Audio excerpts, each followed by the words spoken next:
সবার প্রথমে করে নিলাম কাঁকরোল আর আলুগুলো ভালো করে লাল লাল করে ভেজে নিলাম। এই ভেজে এবার তুলে নেব। কাঁকরোল আর আলু ভেজে নিয়েছি। এবার কড়াই তেল রয়েছে, ওই তেলে আরেকটু তেল দিয়ে দেবো। কড়াই তেল দিয়ে নিয়েছি, তেলগুলো গরম হয়েছে। সবার আগে আমি নিয়ে নেব আলুগুলো ভেজে। আলুগুলো লাল লাল করে ভেজে তুলে নেব।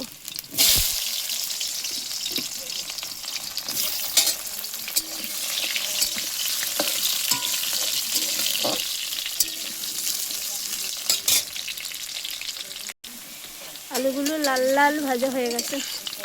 এবার আলুগুলো তুলে নেব।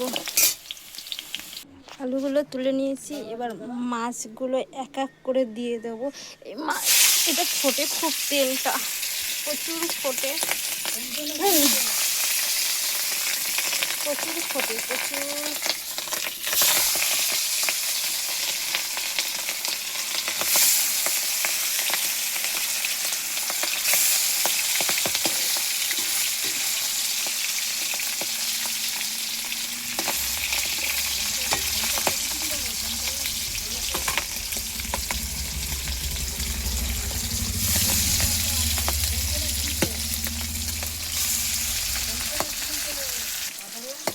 মাছগুলো প্রচুর ফুটছে, তাই তার জন্য ঢেকে দেবো।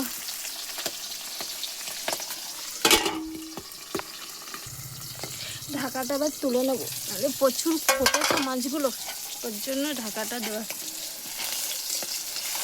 হয়ে গেছে। মাছগুলো দেখলেই আমার ভয় লাগে, খেতে যাচ্ছে। মাছগুলো অনেক কষ্টে উল্টাইছি।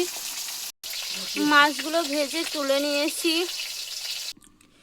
ওই তেলে দিয়ে দেবো রাঁধুনি আর তেজপাতা ফোড়ন, তারপরে দিয়ে দেবো পেঁয়াজ কুচি।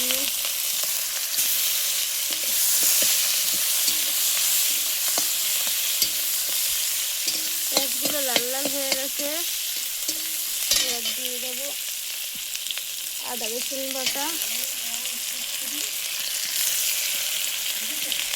টমেটো কুচি, কেটে রাখা টমেটো। এবার দিয়ে দেবো পরিমাণ মতো নুন, হলুদ। দিয়ে যতক্ষণ না মশলাটা ভালো করে কষানো হয় ততক্ষণ কষিয়ে নেব। এবার মশলাটা ভালো করে কষানো হয়ে গেছে, তেল ছেড়ে দিয়েছে।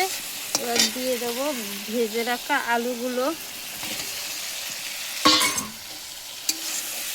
দিয়ে ভালো করে কষিয়ে নেব।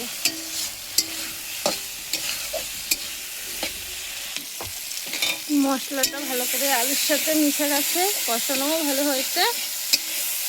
এবার দিয়ে দেবো পরিমাণ মতো জল। জলটা বেশি দেবো না, বেশি ঝোল করবো না।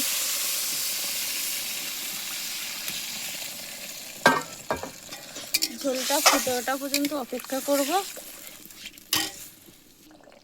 মাছের ঝোলটা বক বক করে করছে, আলুগুলোও সিদ্ধ হয়ে গেছে দেখো। এবার ভেজে রাখা মাছগুলো দিয়ে দেবো এক এক করে।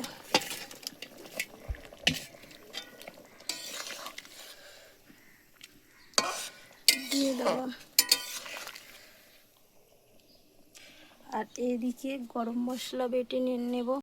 দেখুন কি সুন্দর কালার এসছে। এবার নামিয়ে নেব। নামিয়ে নেবার আগে গরম মশলা দিয়ে দেব আর 1 চামচ জিরের গুঁড়ো আর 1 চামচ ধনে গুঁড়ো।